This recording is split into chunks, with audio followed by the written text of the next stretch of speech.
Hi, it's my gloved hands. My name is Catherine Jacob, and I serve as the president and CEO at Safe Haven of Tarrant County.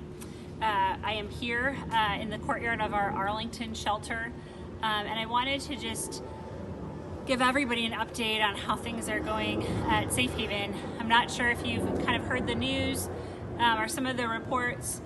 Domestic violence actually increases during times of crisis like this. We always talk about how domestic violence is rooted in issues of power and control. It's one person's need and desire to have power over another person, and they use that power to control the other person. One of the things that happens in a domestic violence relationship is that the abuser often will isolate the victim from her support system.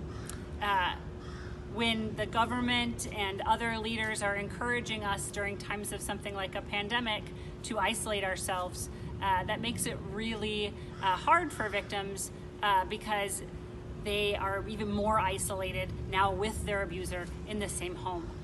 So our hotline calls have increased, our requests for shelter have increased exponentially.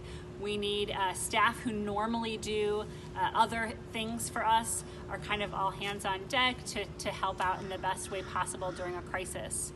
It's difficult for us right now financially because we're not getting as many donations as we normally do, yet our demand for service delivery is much higher. I'm pretty nervous about being able to provide the service that we provide for survivors in our community during this really critical time. I was talking to a reporter earlier today, and they were saying that how nervous are folks about the COVID-19 pandemic? And my answer was, well, for victims we serve, they have lived in fear for weeks or months or years already. And their pandemic is actually violence at the hands of their intimate partner, not as much about a global pandemic, but it's a pandemic that happens in their living room.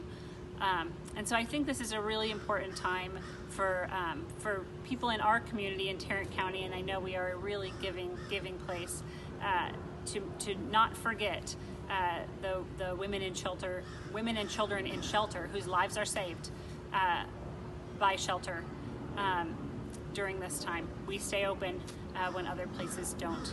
So thank you for listening. We will post more updates as things continue.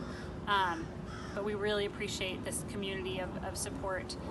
You are our heroes during this time. Thank you.